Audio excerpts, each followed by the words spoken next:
Hi folks, welcome back. Thank you for watching. Please do hit subscribe if you haven't done so yet. It really does help when you do that.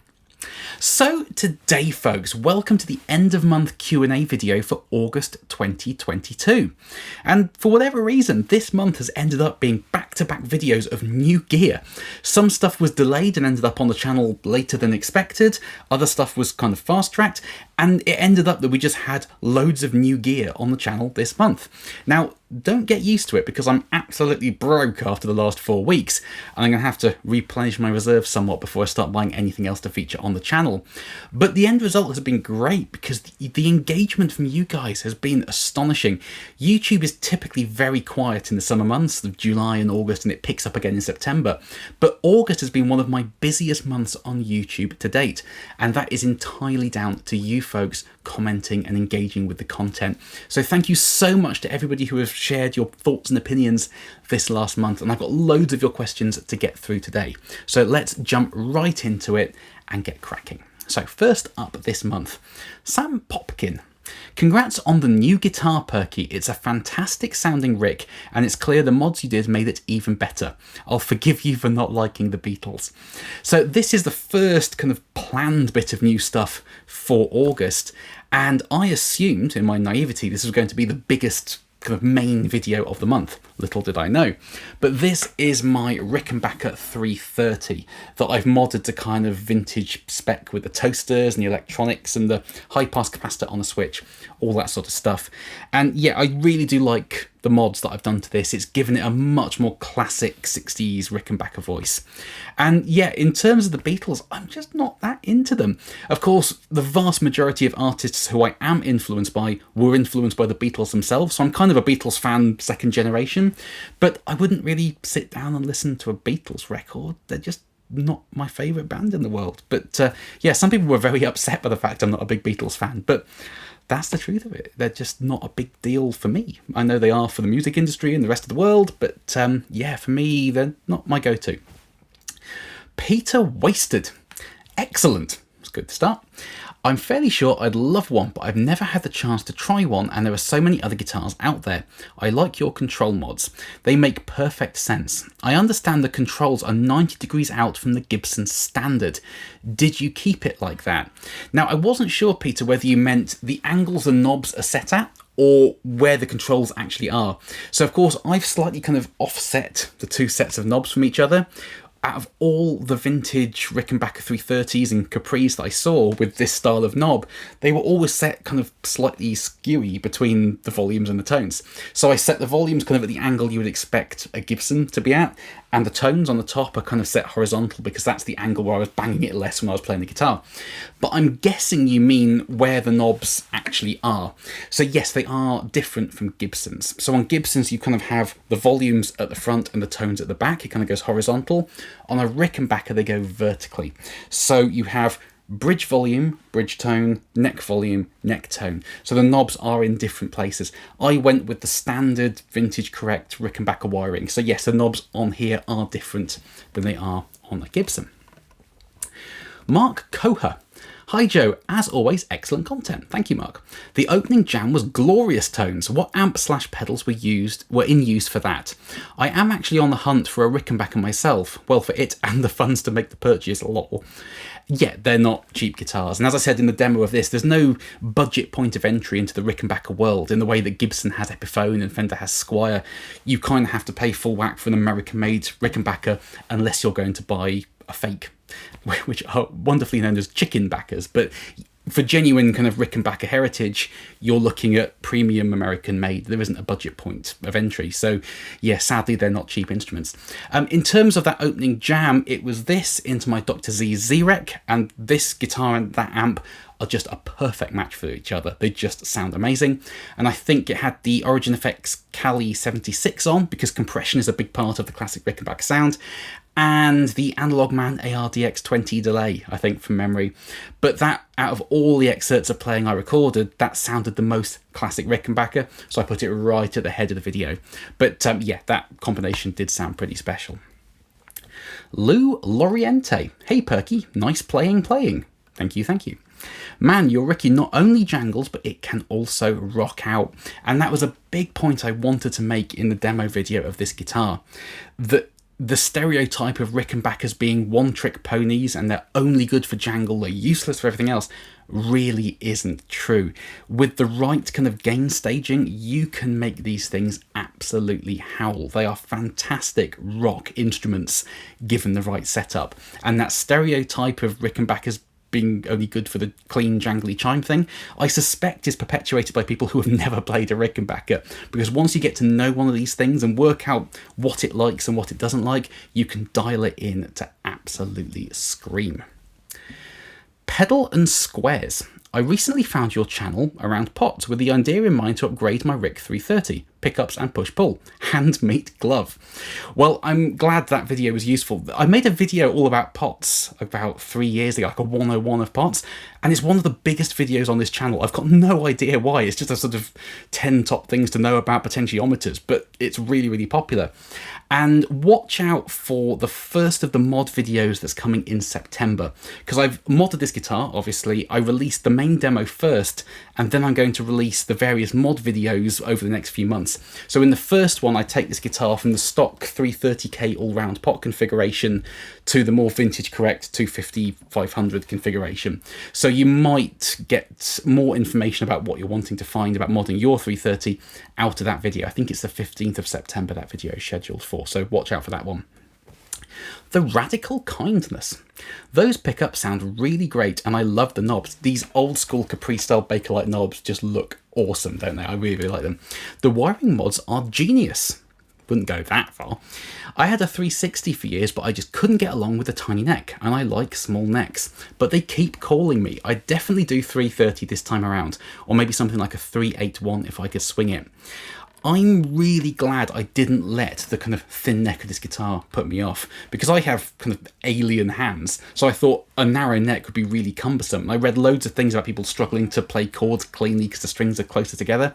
For me personally, it's not a problem at all. It is really, really easy to kind of fret chords and have them ring out. If you have prior experience of a Rickenbacker and you didn't get on with that, that's a slightly different thing. But if you think you won't like it, try one out before you make a decision on whether or not to go for it. I'm really glad I didn't let the narrow neck put me off, because it is super comfortable to play. I don't have any problems playing lead or rhythm or whatever and getting the notes to come out cleanly. It's just a very comfortable neck. Jason Espinoza. Wow, this is exactly the video I was looking for. Good. I got my 330 a couple of years back and really want to switch to toasters. I've also been looking at creamery pickups, and I'm curious why you picked the mid 63 over the low 57. From what I've gathered online, it seems the lower the pickup output, the more it chimes. Amazing stuff. Now, as I was just saying about the electronics, there's a video coming in October or November directly comparing the stock toasters to the stock high gains to these toasters, sorry. So you might get more out of that video than the main demo in terms of making up your mind of the differences between the two. Generally speaking, you're right. And DC resistance, like the K rating of a pickup, like 8K or 9K, that's not output directly. It's an indicator. Basically, the DC resistance is how much copper is around the magnet, essentially, and different gauges of wire will give different DC resistance readings for the same number of turns, because thicker copper gives a higher DC resistance, all that sort of stuff. And there's plenty of other factors at play, like the type of magnets and the inductance of the magnets and all that sort of stuff. But DC resistance is an indicator, and you're absolutely right that generally the lower the DC resistance, the more the pickup chimes. The reason I went for the mid 63s over the low 57s, kind of twofold. Firstly, the Rickenbacker sounds that I really love, primarily Tom Petty, were recorded in the early to mid 60s. So that's the sound that I kind of fell in love with, and that's what screams classic Rickenbacker to me. But also, I knew I was going to have the high pass capacitor on a switch, so I kind of wanted the pickups to sound a little bit thicker in the low end and the low mids, so that I could get more of an effect out of that vintage bypass switch. So that's another reason why I went with the mid 63s. From what I've heard, the low 57s and the mid 63s sound pretty damn similar to each other. We're talking very slight changes, but the 63s just worked better for what I was wanting this guitar to be and how I wanted it to work, essentially. But there's not much in it at all from what I gather. But for me, the classic Rickenbacker sound is the toaster pickup. The high gains are cool, they sound quite like Telecaster pickups, to be honest, but these toasters, they just have that scooped mid-range, the top-end chime, they are absolutely sublime. Todd Zeno, I'm going to put this down now because I think that's the last question about the Rickenbacker, because we're moving on to the second new thing of the month, which is my Tubetown 18-watt kit amp. Todd, wow, that sounded fantastic. Nice score. I would, however, build a nicer head cab for it. I did think about trying to rehouse the chassis, and I started off looking at the actual enclosure that Tubetown provide for that kit build, and the cost of the head cab is almost as much as the actual kit is. So I thought then about maybe trying to make my own one and make it look a bit nicer, or paint that one black and so it looked a little bit more like a classic Marshall. To be honest, I actually quite like the kind of ratty look of it. You know, it's clearly made of some sort of hacked up shelving. It looks like it's been covered in creosote, but it's part of the story of that amp. It's perfectly functional. It's rock solid. It's not going anywhere. Very functional, and the amp's never going to be gigged. It's just going to sit here and be recorded. It doesn't need to look good. And that kind of weird head enclosure is part of the story of that particular amplifier. So I did think about changing it, but the more I thought about it, I thought, you know what, I'll just leave it as it is. It works fine. It looks pretty cool, I think. And it's part of that amp's history. Even though it's only a sort of kit amp and someone's wired it up and put it in a ratty shell, it's still part of that particular amp's history. So I kind of wanted to keep that. Plus, it's going to be a lot of effort and expense to actually change it. So I just thought, yeah, you know what, leave it. It only lives in this room anyway. Jack Nance 22. Great story, and I'm really impressed with the range of tones you're getting out of it. Sounds so sweet with the Alnico speakers at low to mid gain settings. The sagging tone with the SG at the end is cool for sure. You've always got something interesting up your sleeve, Joe. Looking forward to your next reveal. There was quite a few reveals this month, wasn't there? That sagging tone is really nice, and I had the same thing with the Highlight VR204, which was the low-powered EL84 version of essentially the high-watt DR504 circuit, and when you really cranked it up, it kind of gets crunchier and crunchier to a point where it just folds in on itself and the bottom falls out of it and it just sags and compresses and misbehaves. Exactly the same thing with the 18 watt on the TMB channel. So I included that SG bit of playing just to demonstrate that, and I was hitting the low E string like a madman, but it's a really nice sound. You wouldn't want to use it for everything, but on occasion it is super fun to play around with. Chief Line. Did you record the amp before you took it to your amp tech? Would have loved to hear the difference before he removed all the mods the previous owner made to it, and hear the differences if any. Great find. I didn't shoot like a direct comparison between the two. No, I did actually use that amp in its kind of stock form, even though it was kind of the modded form, but how it came to me at least. In the demo of, I think it was the Fane Alnico A30 speaker, I just included this amp. It had only just arrived, and I included the amp in that video as one of the amps I used to demo the speaker with. And I didn't really say anything, I just kind of put it in there. I don't think anyone spotted that they hadn't seen it on the channel before. So in that video, that is its kind of modified form that it came to me in. Then I had all the mods taken out and it restored to kind of vintage correct specification, and that's what I shot the main demo with. So it did appear briefly, but I didn't shoot a sort of side-by-side comparison. And if I did go back and try to replicate the settings that I used in that demo, I'd have to use the Fane speaker, the mic placements might be slightly different, the mic balance might be different, it wouldn't be a fair test. But to be honest, taking the mods out, it did change the amp. Of course, it happened over a period of 2 weeks, so I had to try and remember what the amp was like. I can't really explain. It didn't change the character of the amp hugely. It was just that kind of final 5% that made it sound right. I don't really know what it was. It sounds a little bit less fizzy now, I think. Maybe slightly more kind of upper mid-rangey than it was. But overall, it didn't completely radically change the amp. But no, I didn't shoot it before and after. It just didn't feel necessary for that. Simon Jarrett, otherwise known as Kingsley Amplifiers and Pedals. Sounds great, Joe. The key is to not push it too hard, I think. Then it's awesome. And if anybody knows how a tube-based circuit is supposed to sound, it's Mr. Simon Jarrett. And I absolutely agree. I think that amp running clean and kind of low to medium gain, with the volume up to 6, maybe 7, just sounds phenomenal. Above that, it does have a habit of getting a little bit fizzy, and if you turn the tone control down, you end up with a dull fizz rather than it getting rid of the fizz. So I wouldn't tend to run it above 6 or 7, but in moderation, it is absolutely wonderful. And it doesn't destroy your ears either, being only 18 watts, and it's quite a quiet 18 watts as well. So it's quite nice in a room like this if you want to crank it up and get it loud and feeling it, but not blow your eardrums out. It's kind of a more pleasant experience playing it at volume in here than it is using something like the JTM45, which will just knock the wall down. Johnny M. Sounded killer with the Rickenbacker. Everything sounds killer with the Rickenbacker. Was the amp still a good deal when you factor in the servicing? Great vid, Joe. Cheers. Absolutely. And I bought that amp on eBay for a couple of £100, and then it was £100 for the servicing and getting the mods reversed, roughly. So still, if you consider, if you were to go to either Marshall or a boutique brand and get a point-to-point hand-wired 18-watt or TMB version of that circuit, Hammond output transformers, Sozo tone caps, amazing attention to detail, imagine what you'll be paying a boutique amp manufacturer for that particular head. It's going to be many, many multiples of about £300. So you can get some incredible deals with kit amps and home builds on eBay if you know what you're looking for. I would always take it to a qualified amp tech if you buy something like that, to have them check it over, because as I said in that video, a lot of these amps you can find on eBay are built by expert amp builders.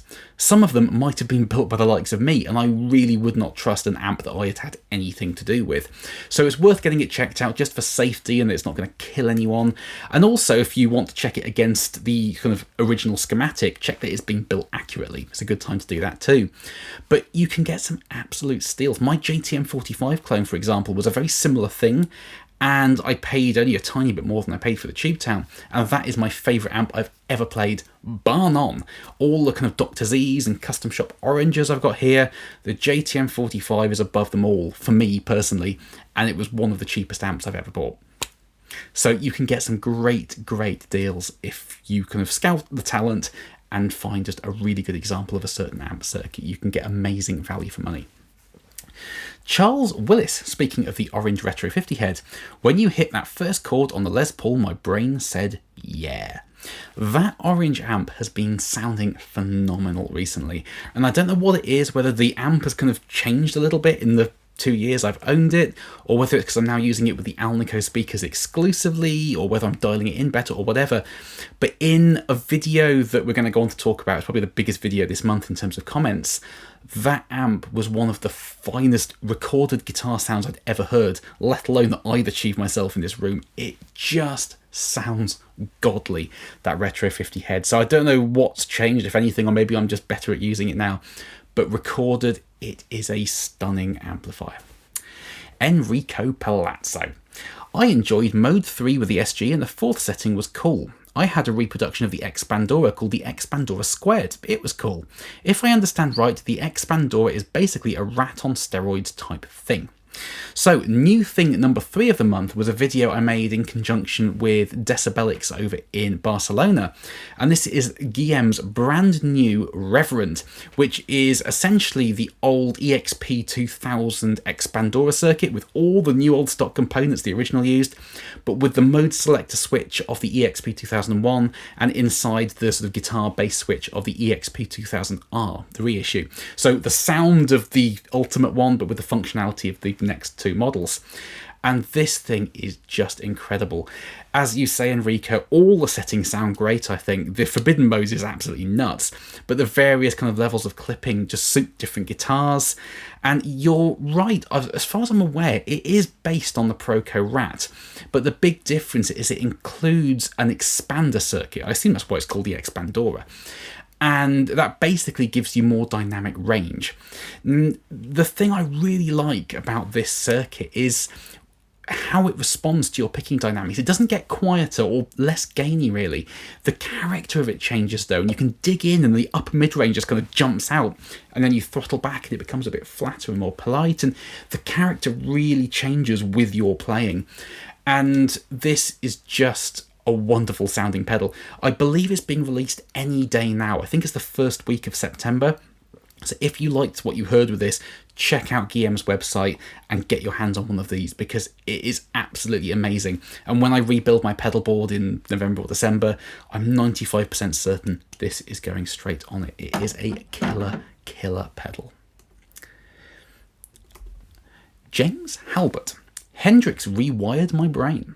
Every time I see a lefty playing an actual lefty strat, I feel disorientated. Great pedal demo. I want 2, maybe 3 for different gain stages. I totally rock Forbidden Mode with a ton of reverb. Can't wait for it to drop. Well, not long to wait now, literally a few days. Yeah, there's a famous picture of Billy Gibbons, who was like the user of the Expandora from history, hence why it's called the Reverend. And there's a picture, I think he had like 6 or 7 of them in a rack, and he was kind of switching them in real time, which is quite fun. And yeah, the Forbidden Mode, it's a little bit like the Tubetown amp, really, when you push it too hard and it kind of folds in and misbehaves. This circuit in the Forbidden Mode is super saggy, but then it kind of cuts out, acts like a tremolo, and sort of stutters and glitches and explodes. It's so unpredictable. And when you wind the guitar's volume back, that misbehavior gets worse, not better. I mean worse in the best possible sense. It's an absolute killer sounding setting.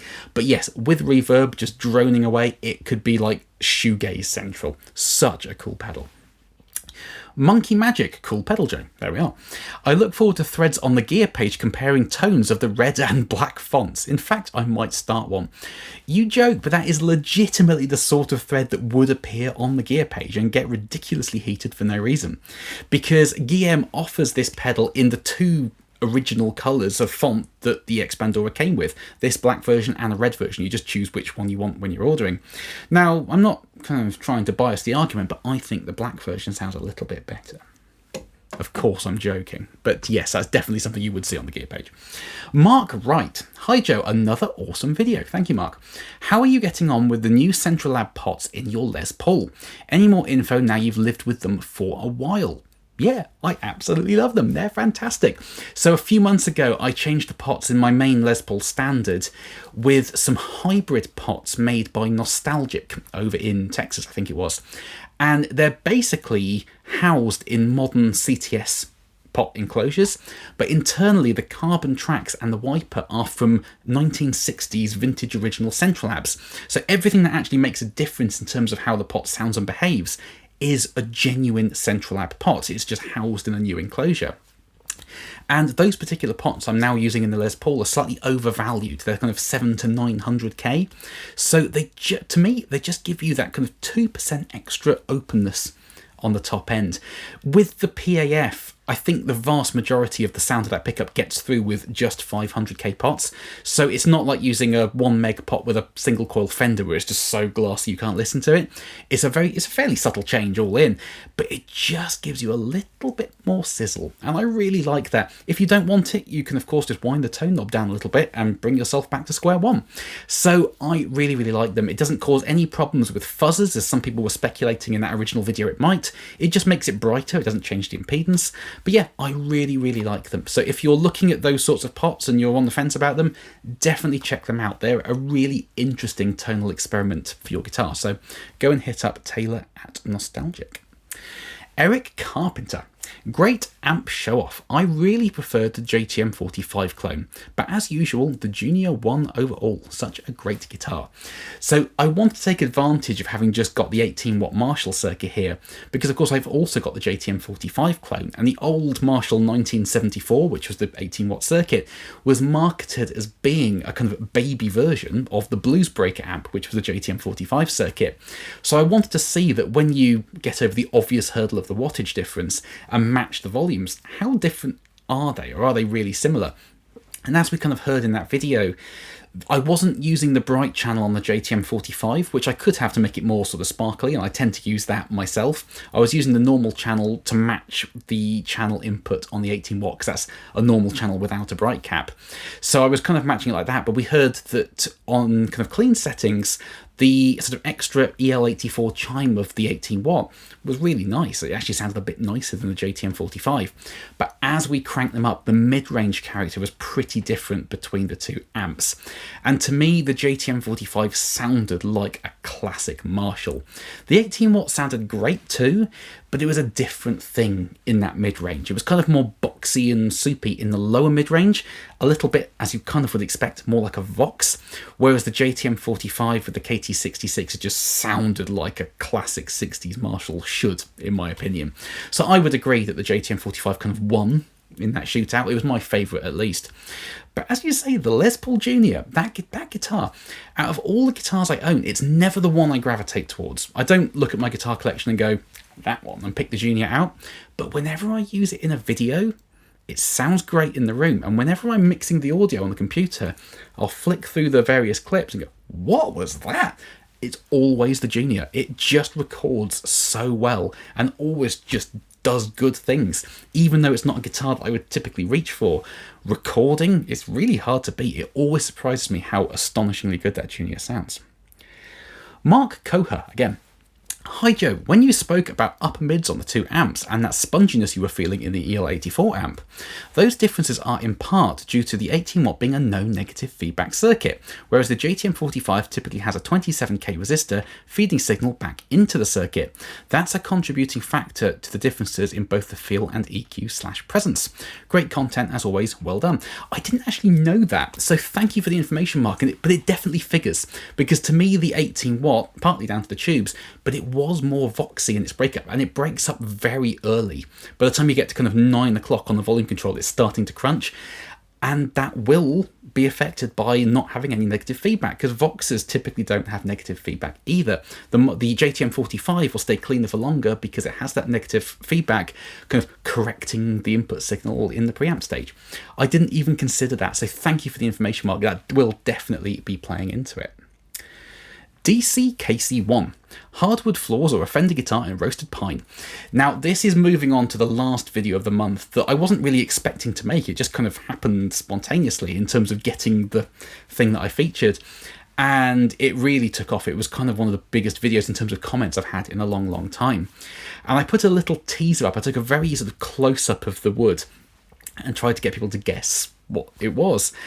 And firstly, I included this comment because DC Casey kind of guessed it in terms of being a Fender guitar in roasted pine. It's not a Fender, but it's kind of an old piece of pine, so you kind of got it there. But I also thought it would be like the ultimate troll move, wouldn't it, to put that picture up and go, guess what I'm unveiling tomorrow, and it actually just be a new floor in this room. I thought that'd be quite funny. Anyway, moving on to the last video of the month. Reckless Toboggan. Wow, that is the telliest telly that ever tellied. Sounds great, a gritty bite and growl, muscular but still sweet, and with some really great high-end chime. Nice clarity and articulation. And this is the Ron Kirn Barnbuster, made out of a 200-year-old piece of pine. And this guitar has just blown my mind, and going by the comments under the video, it's blown a lot of people's minds. So, Paul L. Ewing? I can never pronounce your surname, Paul. Please tell me if I'm pronouncing it right. Ewing, I think. The 1949 telly, which I'm guessing was called the Broadcaster back then, I think, was made of pine. Leo personally sold them to a list of 10 or so guys who agreed to be beta testers. These guys were gigging from California to Canada and back in... California, and from California to Canada and back in the winter. The guitars couldn't take the temperature changes, so they put in a truss rod. The pine was never a tone issue, but on small dark stages the guys kept banging into mic stands, and the pine did not crack or split, etc., but it got easily covered in dozens of dents. So Leo switched to both alder and ash, whatever was available, or more important, on sale. Yes, Leo was notoriously frugal. So Joe, a 50s model wasn't good enough for you, too modern, so you had to have a reissue 49. It really does sound killer. So yeah, Paul, you're absolutely right that the very earliest iteration of Broadcaster, Nocaster, Telecaster were made of pine, and there's various reasons cited as to why Leo changed from pine to most commonly ash. One of them was that the pine they were using at the time was quite soft. Now this is really hard, there's barely a ding on this thing, even though it's been a guitar for 12-13 years now. But another thing I heard, and whether this is true or not, who knows, is that Leo just didn't like the grain of the pine. He preferred the grain of ash, so that's what he went with, just a purely cosmetic thing. But you're absolutely right that the very earliest iteration of this shape of guitar was made of pine. So the fact that this one's made of pine it's still kind of vintage correct, even though it's not the most common wood to find with this shape of guitar. But yes, thank you for the information, Paul. You're absolutely correct. Johnny M. Wow, that thing sounds glorious, and what a story behind it. Well done, Joe. How much does the guitar weigh? Also, I'm a lefty and do the exact same with pots too. Righty pots wired for righty, so technically backwards. Cheers. There's another question about pots coming up shortly, so I'll address the pot bit then. But yes, the guitar is actually pretty heavy. Pine's known for being very lightweight and resonant, and this is certainly resonant, but the whole guitar is about £9. I think it's quite a beefy weighing guitar. But the resonance of it is incredible. You just hit a chord and the whole body is fizzing. It's so nice. You can feel the vibrations and all that really nerdy stuff that excites me way more than it should. But yeah, the pine body on this thing, whether that will be part of how this guitar sounds, but everything about this guitar is just incredible. Francis Gorey, cheers on the guitar. I've owned a Ron Kirn custom tee for about a decade. It exceeded every expectation I had. So much more than what I ordered, in my experience. Ron is such a legend. He absolutely is. And everything about this guitar is just great. The playability, the fretwork, you can get the action way low without anything choking or buzzing out. It's just so easy to play, and it's really hard to make this thing sound bad. You can't do it. It just sounds great whatever you do with it. So yes, Ron is absolutely a legend. John Blore. Hi Joe, I've been looking at these guitars for around 6 months and rarely do they come up for sale in the UK, so you've done well to get one, and a lefty at that. I can find second-hand ones in the US, but what I'm finding is that in the US they are priced pretty close to buying a new one. Without asking you outright what you paid for it, I am finding it difficult to get one at the right price. Any thoughts? It's a really difficult one, this. I've been doing a lot of thinking since I saw this come in a few days ago. The new price of a Barnbuster. Now, bear in mind, this is a custom ordered Barnbuster, but the standard off the shelf, not that it's on the shelf, but you know what I mean, the standard, if you go onto Ron's website, click Barnbuster and buy now, the guitar you get, I think the list price on that is about $1,800. So that price plus international shipping plus import duty plus UK VAT and handling fees, that kind of sets the upper limit of what the guitar would cost. And generally speaking, that's also the upper limit of the second-hand price. It won't go above the new price. That's assuming perfect availability. Look at the Analog Man King of Tone, for example. You can buy them new for about $250, but because there's a 5-year waiting list, they routinely go on the second-hand market for 2, 3, 4 times the new price. So the availability absolutely plays into it. So over in the States, where there's a few more second-hand Ron Kirn guitars knocking about, they'll probably be close to the new price, but the more competition you have, generally the lowest price one tends to get the first sale, so it helps to drive the price down. But here in the UK, and by the sound of it in the States too, to a point, they never come up for sale second hand, and I was amazed to find this, and I had to buy it. I didn't have, that's what I've told my partner anyway, I had to buy this thing because they don't come up second hand, and the price I paid for this I think was an absolute steal considering what I now know about this guitar and what I know the original owner would have paid for a custom ordered Barnbuster. It's probably about double the cost of a brand new kind of standard Barnbuster. So I think I got this for an absolute steal. But it's weird because when there's only one example out there, so this was the only Ron Kirn guitar for sale on eBay at that time, and as far as I'm aware still is in the last year or so, it's worth what the seller wants to sell it for and what a particular buyer is willing to pay for it. And where those two things kind of intersect is the market price. But when there's no competition and there's no kind of precedent for this style of guitar, it fluctuates so much or based on who's looking to buy at any given time, what a seller is willing to take for it or charge for it. It moves around so much. So they're not readily available. They never come up second hand. So it's kind of luck of the draw as to what you end up paying for it. But ultimately, if the second-hand price is close to the new price, I would typically suggest kind of buying new from Ron, because you can then spec things up that are maybe more to your tastes rather than buying second-hand and having those specs locked in. If it's a small amount of money that kind of differentiates, I would tend to say go to Ron, spec up your dream guitar, and you'll get it for a very similar price that you can get somebody else's guitar for secondhand. But it really does move around, and I'm absolutely delighted to now own this guitar because, as you say, they are very rare here in the UK, especially in left hand. Cosmic Wizard. Jesus, that's a great axe. I was happy I bought a 2018 Fender Player Telly and Butterscotch Blonde with a blackguard yesterday, but your guitar is on another level. Congratulations, Joe. So much love for this guitar in the comments. I just included a few examples here, but you're absolutely right. Like, this is just one of the finest guitars I've ever played. End of. Enrico Palazzo again. After this video, if I were you, Joe, I would sell the Made in Japan 52 Telly and get a Firebird instead, because this Barnbuster really is one of the best sounding T-style guitars I've ever heard, and the MIJ doesn't have a chance to compete with it. Here in Italy, we have Paoletti guitars that make T-style from reclaimed chestnut wine barrels that sound pretty cool. I would love to check one of those out. That sounds amazing. Yes, you're absolutely right. And in all honesty, I love my MIJ 52 reissue, the white one that you always see on this channel. Great sounding guitar. It's a bit of a handful in terms of its setup, but I love it. It's my telly and it sounds great. I got this home, plugged it in, and within about 10 seconds thought, I'm never playing that guitar again. And there's no reflection on that guitar. It's 100% how good this guitar is. The playability especially is just a different league compared to that MIJ 52. So I don't know what to do with that guitar, because with all the dings in it and the frets are pretty worn down and everything, it's probably worth more to me than it would be for me to sell it in terms of value. I think I'd rather hang on to it than take a tiny amount of money for it.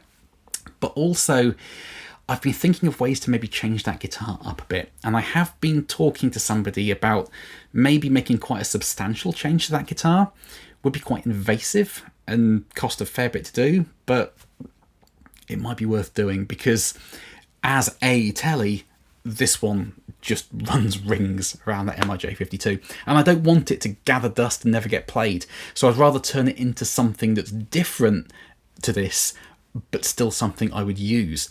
So watch this space on that guitar. It's not going anywhere, but it might get changed fairly substantially in the near future, depending on what I can negotiate with the person I'm talking to about it. I'll leave it there for now. Kevin. Hey Joe, what a great find and a great story. On the point of the left-handed guitar pots, as I was saying earlier, if every other non-guitar pot you use, e.g. car, oven, amps and pedals, is right-handed, is it not confusing, even momentarily, to find the opposite in your guitars? No, and very much the opposite, to be honest. If you think about your oven, you turn it clockwise to turn the temperature up, right? Kind of turning it right is maximum. On my guitars, turning it all the way to the right is maximum. If it was a left-handed pot wired properly, turning it fully counterclockwise would be maximum, and that's the opposite to an oven. So it actually makes more sense to me to have them backwards to most guitars. So yeah, to me it actually makes more sense. But yeah, it's just what you get used to at the end of the day. If you're used to left-handed pots working the kind of the normal way around, that's fantastic. But for me, when I bought this guitar and it had actual left-handed pots in wired properly and fully counterclockwise was up to 10, I was forever turning it down when I wanted to turn it up and vice versa, because I'm used to pots working backwards and all my other guitars have those pots.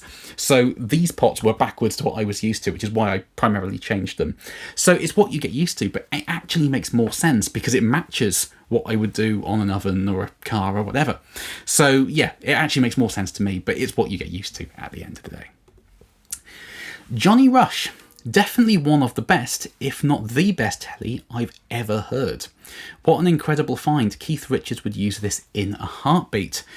And there's a few people saying this is their favourite telly they've ever heard, which is not down to my playing whatsoever. It's down to this guitar. And I did actually make a second edit of the Ron Kirn Barnbuster video. If you're wondering why that happened, it was only because I sent the original video to Ron. Ron loved it and wants to use it on his website, which is really flattering because there's no other videos of his guitars on his website. So the fact he wants to use mine is absolutely amazing. I'd gladly do that. But he did say to me, like, that original video was quite long, because I talked about a quarter of an hour about looking at custom shop fenders and not being able to afford them and all that kind of backstory. He said, would you be able to do me a video with just the relevant information to my guitar for me to use on the website? So I was happy to do that, and I don't know if he has put it on his website now, or it'll happen in the future or whatever, but that's the reason there was a short edit that was released a day or two later. It's primarily for Ron to embed on his website, because he really liked the video I made. And going back to Johnny Rush's comment of it being one of the best tellies he's ever heard, he commented on the short edit. I reiterate with a slight edit, this is the finest sounding telly I've ever heard, which is high praise indeed, given all the vintage telly videos out there and all that sort of stuff. For this to be somebody and a few people's favourite sounding T-style guitar they've ever come across just shows how special this guitar is. So the final question this month, which is nothing to do with the Ron Kirn Barnbuster, so I'll put it down. Scott Gluckstern. Hi Joe, can you please share your pole heights for each string? Do you have them all at the same height, or are certain strings higher than others? Thanks. And this is the OX4 low wind PAFs in my SG. Yes, I can do. What I'll do is I'll put some pictures on screen now. I did break the D string on the SG the other day, so ignore the missing string. And hopefully you'll see how I've jacked the pole screws up just a little bit. From memory, the bottom of the screw head is kind of in line with the cover. So the domed bit is now sitting proud, whereas it wasn't before. So it's jacked up a little bit, but not too much. So hopefully the pictures you've just seen will kind of visually depict that. But bear in mind, that's just how I have personally dialed those pickups in for my guitar with my personal preferences. It might be very, very different for your guitar. So by all means, use it as a starting point if you're wanting to experiment with a screwdriver, but don't feel you have to stick to what I've done at all, because how a guitar sounds, it's all a kind of balancing act of many different factors. The style of guitar, the pickups you're using, the action, the string type you use, the overall height of the pickup, the pole screw height, the pots you use, 50s wiring versus modern wiring, capacitor values, and that's just 9 things. So it's all a balancing act, and if you change one thing, you'll maybe want to adjust another to kind of compensate, and it's the equilibrium where it all kind of ends up when all is said and done. That's how the guitar sounds, and of course that has to match your personal preferences too. So just because I've done that, don't feel you have to. By all means experiment, but use your ears, work out what works for you and your personal preferences, and that should be what you end up with as a setup, not anything that I've done. Use it as a starting point, but nothing kind of like the Bible. So there we are, folks. Now, as I said, YouTube is typically dead in August, but you guys have turned it into one of the busiest months I've ever had. So thank you so much for all of your amazing comments. It's great to get your kind of engagement with this content and find out your thoughts and opinions about what I'm putting out. So thank you for all your incredible input this last month. There's going to be a few interesting things coming in September. I've got a new past effects pedal to show you, so that's going to be really fun. And as I said, the first of the Rickenbacker mod videos looking at changing the stock pots for the vintage values and the high pass capacitor and things, that's going to be coming on the 15th, I think, and a few more interesting things besides. So thank you for sticking with this sort of extra long Q&A video, folks. It's been a little bit longer than usual this month, but there's been so much stuff to get through. I love making these videos, and it's great to kind of have all your input and read all the comments that come underneath the Q&A video. So any thoughts on anything we've covered today or any other questions, drop them in the comments. I'll reply to you down there, and I'll maybe choose some of the most relevant ones for the most people to include in the September Q&A. But for now, thank you ever so much, folks, and I will see you very, very soon. Bye-bye.